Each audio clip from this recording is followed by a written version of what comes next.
Flashbulbs stutter, like distant thunder, as metal closes around Ryan Matthews' wrists. The auditorium breathes in, then forgets how to exhale.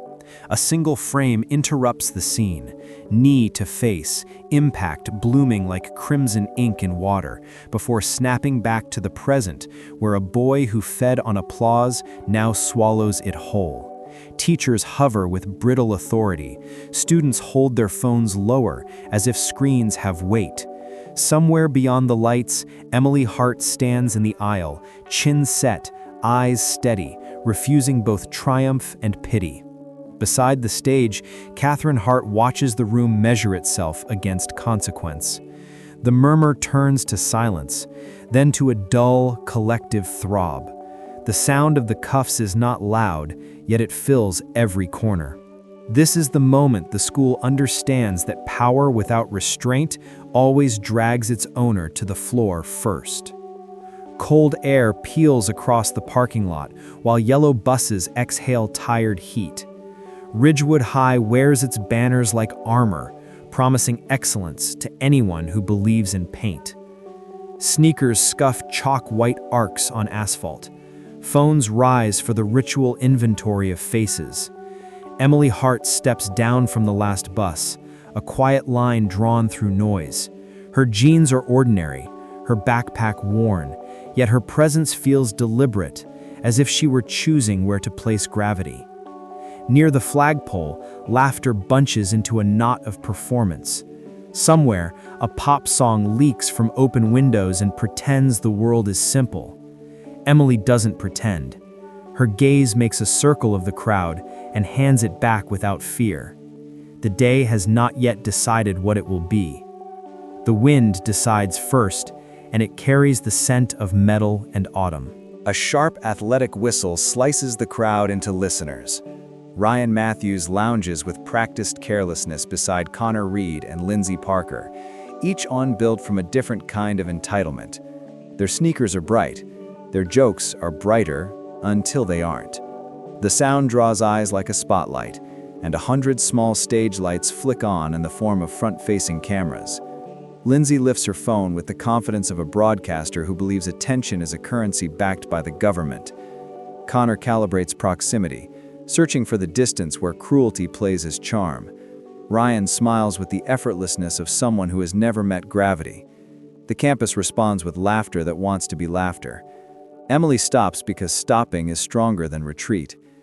The whistle fades, but its echo stays, trapped between brick and bone, waiting for a cue.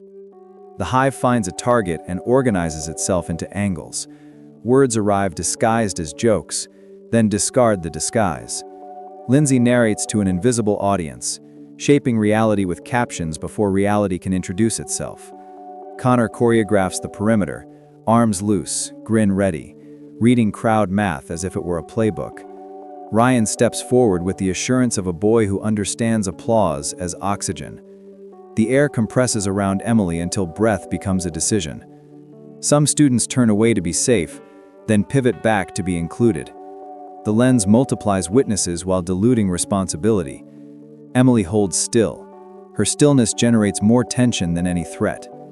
The morning light is unkind to cowards and very kind to cameras. In that light, laughter looks like teeth. The school waits for spectacle and gets something worse, which is certainty. 3 movements compose the moment: a handful of hair, a shift of hips, a sharp upward drive. Sound arrives late, a dry crack that doesn't belong to wind. Phones frame it perfectly, indifferent to pain but loyal to angles. Emily folds backward and finds the ground, not as defeat, but as information. Blood appears with theatrical precision, bright as a warning flare against gray concrete. The crowd's noise collapses into a low current. She rises, steadies, and lets the blood stay where it is, an honest punctuation. Ryan expects fear and receives evaluation. Emily's eyes are knives without flourish, cold, accurate, and uninterested in theater. Several screens tilt downward, unable to metabolize what they're showing. Somewhere, a leaf loses its branch. The morning resets around a new axis. The first humiliation does not belong to Emily. A black SUV rolls up to the curb like a sentence ending in a period. Doors open with quiet competence. Katherine Hart steps out wearing government as posture rather than costume. The badge catches light and throws it back harder. She moves through the crowd with a discipline that empties space ahead of her without touching anyone. Teachers attempt authority and then stand aside. Ryan calculates from swagger to uncertainty in 3 heartbeats. The phones find her face and begin to narrate a news story, this time with the kind of reverence used for storms. Emily registers the vehicle, the posture, the weight of procedure at her back. The campus adjusts its volume to match Katherine's calm. Ridgewood has learned to speak loudly. It is about to learn how silence can work for the other side. Principal Edward Miller rearranges his tie as if that were a legal document. Sheriff Jack Matthews arrives with the confidence of office and bloodline, cheeks flushed, jaw set, eyes surveying a room he believes is his. The principal's office becomes a diagram of influence. District plaques, polished wood, a window overlooking the flag. Katherine places her badge on the desk with deliberate softness, making the entire display look ornamental.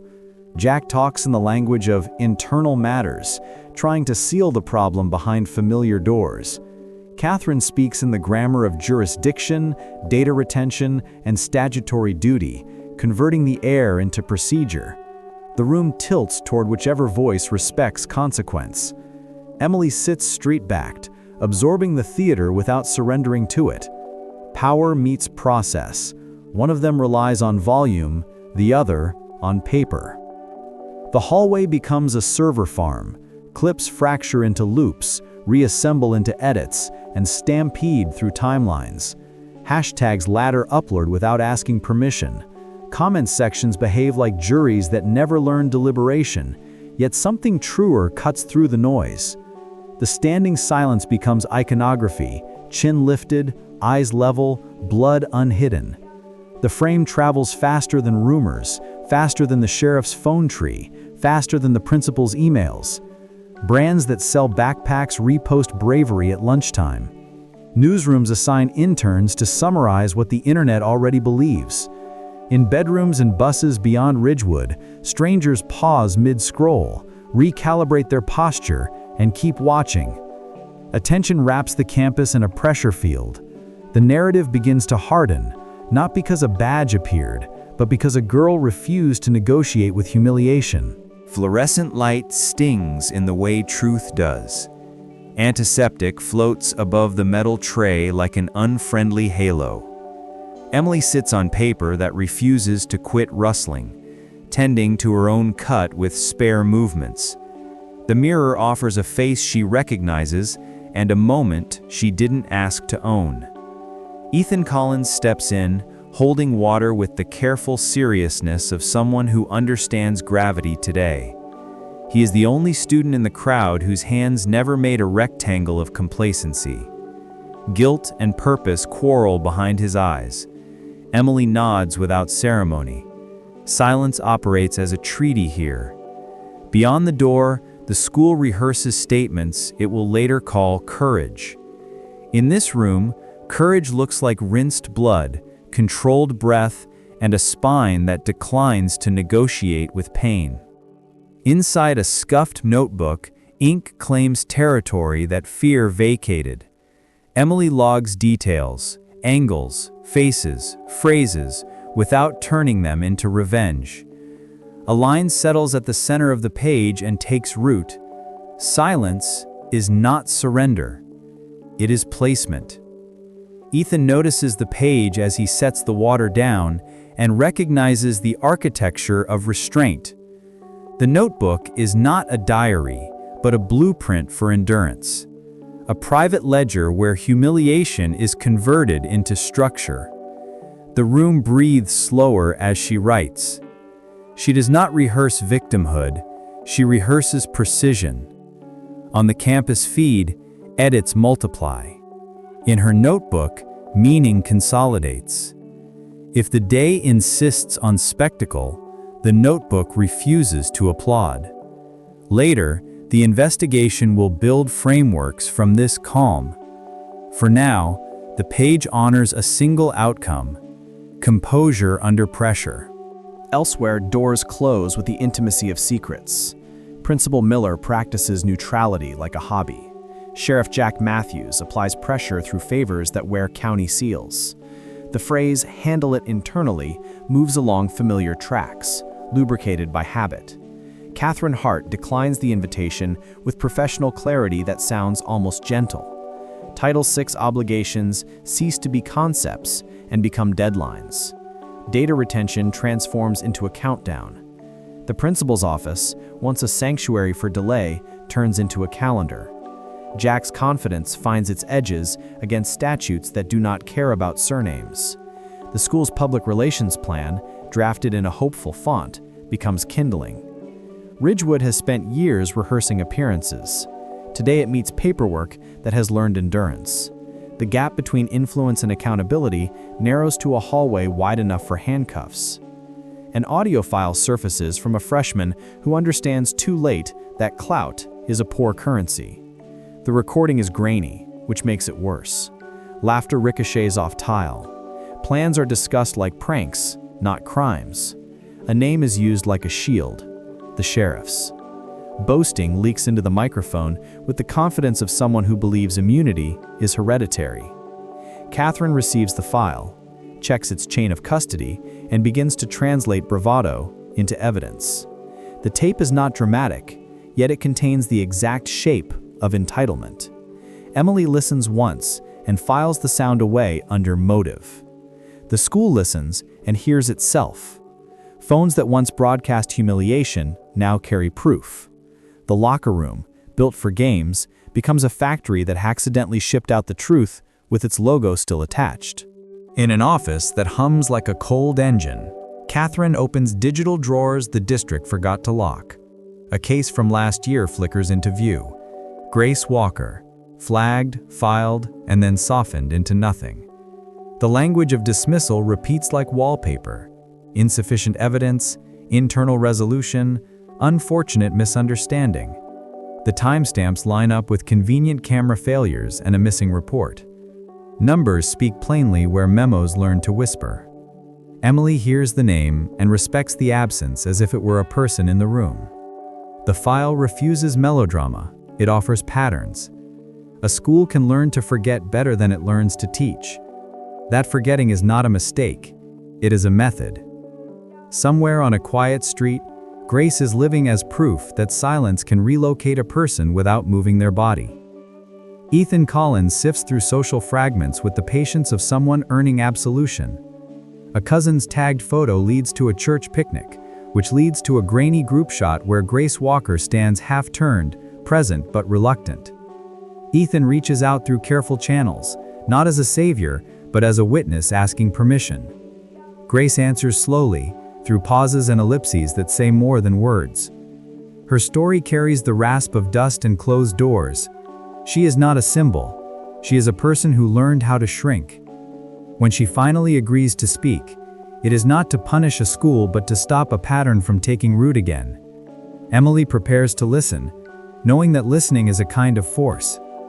The investigation acquires a conscience that cannot be redacted. Paper leaves a trail when pride refuses to.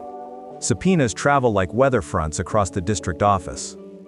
Bank transfers emerge with innocuous labels, each one a breadcrumb that insists on being counted. The numbers line up into a sentence that sounds like quiet payoffs, disguised as program incentives. Katherine circles them in red ink without dramatic flourish. The ledger glows under a cheap lamp while the town sleeps. Principal Miller rehearses explanations that wilt under fluorescent light. Sheriff Jack Matthews feels the first draft of consequences tightening around his name. Emily does not see the ledger, but she senses the ground becoming level. In a system built to blur causes, money clarifies. Humiliation begins to move from a girl's face to a projector screen, where it will expose how adults train denial. The gymnasium molts its banners and becomes a tribunal. Folding chairs bloom in rows. Microphones wait like unblinking eyes. Flags stand straighter than people do. Camera tripods claim corners that students once used to hide. Parents arrive wearing community on their faces. Teachers seat themselves in the posture of complicated loyalty. Emily walks the center aisle in white, not for purity, but for contrast against the old colors of avoidance. Katherine carries folders that weigh less than what they contain. The town gathers to watch itself be measured. Outside, the sun behaves like a witness who cannot be intimidated. Inside, Ridgewood rehearses the sound of accountability. It is not dramatic. It is deliberate. The gym, which once amplified games, will now amplify truth and hold its echo until someone learns. Emily stands where athletes have been celebrated and chooses a different kind of bravery. Her account is precise, trimmed of decoration, constructed for weight rather than applause. The video of the assault plays, but the room watches her face more than the screen. Silence thickens to a point that becomes a blade. Somewhere near the back, a chair creaks in protest against shame. She identifies actions, not people's worst versions of themselves, and in doing so, removes the last refuge of denial. The gym absorbs the story without interrupting. Katherine lets the stillness do half the work. A school that taught speaking as performance meets a voice that refuses costume. When the clip ends, the floor feels colder. The room has been turned, gently and irrevocably, toward consequence. The locker room audio replaces speculation with certainty. Laughter and tiled reverb loses its swagger when amplified by public address. Names are used as shields that now function as evidence. The sound finds Sheriff Jack Matthews in his seat and subtracts volume from his posture. The crowd inhales as if bracing for weather. Principal Miller's hands fold into each other until they stop looking like hands. Lindsay Parker recalculates the market value of attention. Connor Reed studies the floor and discovers its detail. The recording is not sensational, yet it is perfect at its job, which is to remove disguise. Humiliation travels upward along the chain of protection, tapping shoulders as it goes. For once, the camera does not chase drama, it clarifies it. The room understands that culture, not accident, produced the knee. Procedure moves with a steadiness that television rarely allows. Katherine states charges that have been weighed against statutes rather than emotions. Ryan Matthews becomes smaller, not because of cuffs, but because the room stops offering him mirrors that flatter. The click of restraint registers as punctuation, ending a chapter written in arrogance. Some students clap before catching themselves, then settle into a dense quiet that respects weight. Teachers choose neutrality and discover it isn't available. The sheriff watches a process he thought he owned continue without his consent. Emily remains very still. This is not victory, it is alignment. The gym's lights hum, as if nothing has happened, because electricity does not take sides. The escort to the door is brief. The learning will be long. A hierarchy collapses at the speed of paperwork. Principal Edward Miller resigns into an email drafted by someone else. Sheriff Jack Matthews answers questions he used to ask. Lindsay Parker's live stream account is clipped by a platform that speaks in terms of policy rather than morality. Connor Reed discovers that laughter leaves residue and is not water-soluble. The school's motto is taken down for cleaning and comes back honest. Teachers who once taught civics rediscover its verbs. Students practice lowering their phones and raising their hands. Emily walks a quiet hallway that used to echo with performance and feels the building lower its shoulders. Ridgewood is not healed. It has simply stopped lying out loud. Humiliation loosens its grip on one face and takes a seat at the grown-ups table. Windows mirror streetlights back into the room where Emily sits with her notebook open to a blank page. The house hums steadily, as if refusing to apologize for electricity. The cut on her lip is smaller now, which makes it easier to remember how large it felt. She writes about gravity and posture and the way cameras can be used like weapons or witnesses. The word justice arrives and decides to stay. Katherine moves quietly in the kitchen, giving the night room to settle. Emily does not celebrate. She calibrates. Tomorrow will bring arguments about overreaction and calls for calm from people who never lost theirs. The page accepts these predictions without flinching. Reflection here is not softness, it is sharpening. The night carries her breath like a metronome and keeps time. Katherine drafts the Hart Amendment with an economy that demonstrates respect for law and impatience for excuses.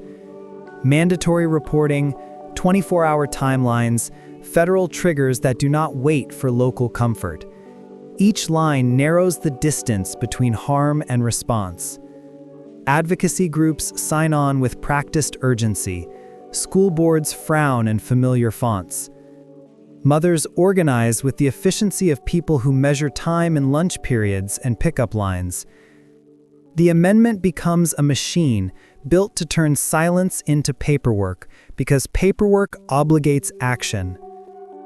Emily watches from the margin where minors live and understands that policy is a story told to power in its own language. The town mutters about overreach while forgetting how far it once reached to avoid responsibility. The petition leaves Ridgewood and learns to fly in larger weather. Grace Walker agrees to testify through a screen that frames only what she permits. Her voice arrives careful, steady, scraped raw by past handling. She describes being dismissed by forms that offered the illusion of process, and by faces that practiced concern like theater. She does not cry because tears were already spent in rooms that didn't deserve them. The hearing room receives her words like a delivery it forgot it ordered. Emily listens with the posture reserved for sacred things. The name that lived as a rumor becomes a person again. In the overflow, students absorb a lesson their textbooks missed. Harm does not always bruise the same color twice. Grace finishes, breathes out, and reclaims a square of ground no longer owned by fear. Mr. David Anderson arrives in class with a folder he doesn't open. His lesson plan is replaced by the truth he postponed for a year. He explains the moment he chose the hallway over the crowd and misnamed that choice as caution. He describes the taste of silence when it curdles into complicity. The room reconfigures itself around the confession. Students consider the shape of adult regret and see their own timidities reflected at scale. A few begin to raise hands with stories they never planned to tell. The blackboard becomes a list of things to change, written in different inks, but owned collectively. The apology does not cancel the past, yet it pays down a portion of its interest. For once, instruction is not about recall. It is about repair. A stone rises where noise used to collect. Names are etched without adjectives. The inscription reads like a vow rather than a plaque. Students leave notes written on notebook paper, taped with the urgency of teenagers who have not yet learned ceremonial restraint. Teachers linger at the edges, practicing quiet. Emily places flowers for those who were erased and for those who learned to shrink until they could slip past blame. The campus wind moves through the new garden, carrying the fragrance of fresh soil rather than disinfectant. Memory becomes a place to stand, not a weight to drag. The memorial does not ask for attention. It demands maintenance. Ryan Matthews steps onto the grounds under a sky that refuses to dramatize him. Months of reintegration have stripped performance from posture. He approaches the memorial with a bouquet that looks too bright for his hands. The crowd senses him and stiffens, measuring distance and intent. He kneels, not to reenact a cruelty, but to admit gravity. The flower rests among many, indistinguishable once placed. Cameras rise and hesitate, unsure whether to record contrition or to protect it. Emily watches from near the steps, the line of her shoulders level. She sees a boy arriving at consequence without escort. The memorial accepts the gesture without commentary. Humiliation pivots toward educating the person who created it. Redemption here is not a headline, it is a routine. Forgiveness does not arrive with trumpets. it presents itself as a practical decision about what to carry next. Emily meets Ryan near the garden's edge, where voices are low and air moves. She recognizes work rather than words. He recognizes boundary rather than absolution. The handshake is plain and brief, an agreement to live forward without revising what happened. Students nearby observe a transaction more complicated than punishment and take notes they will someday need. Katherine stands at a distance, allowing the moment to belong to the people who paid for it in experience. The school's noise softens without losing energy. Humiliation, finally useful, becomes compost. Something sturdier takes root in its place and begins, quietly, to grow. Classrooms start with a sentence instead of a bell. Students repeat a compact promise about respect that defines strength as recognition, not domination. The words sound different in different mouths and still add up. The Strong Voices Club opens its door and fills without posters. Freshmen practice bystander drills that look nothing like heroics and everything like ordinary courage. Teachers adjust lesson plans to make room for listening. The memorial outside becomes a checkpoint rather than a destination. Students pass it on the way to practice, exams, and better habits. Emily organizes logistics and resists becoming a statue while she is still moving. Ridgewood begins to export a culture it once imported poorly. The school is not perfect. It is capable. In Washington, columns edit the sky into neat rectangles. A stage rises where policy usually hides. The Stand Up Initiative takes its first public breath, scripted in brief sentences and funded by attention that intends to last. Katherine outlines mechanisms that convert reporting into obligation. Emily follows with field notes from a life that refused to be reduced. Ryan stands among instructors, an unremarkable suit replacing varsity sheen, prepared to teach what he once refused to learn. Cameras capture faces that do not need captions. The program connects self-defense to restraint, testimony to procedure, and compassion to enforcement. Outside the frame, schools mark calendars and administrators adjust priorities. The launch is not triumphant, it is operational. Years later, maple leaves return to the same ground with different timing. A small girl steps off a bus and meets the amateur theater of cruelty. The moment starts to rehearse itself, then forgets its lines. Emily crosses the courtyard before the chorus finds its pitch. Presence does what speeches cannot. The crowd reconsiders. The girl steadies. Somewhere behind them, the memorial absorbs sunlight without commentary. Ridgewood's sign carries a new motto that behaves like instruction rather than branding. The campus exhales a habit it no longer needs. Emily walks the newcomer through the gate that once tested her bones and gives the day a different ending. Power, now built on respect, doesn't roar, it holds.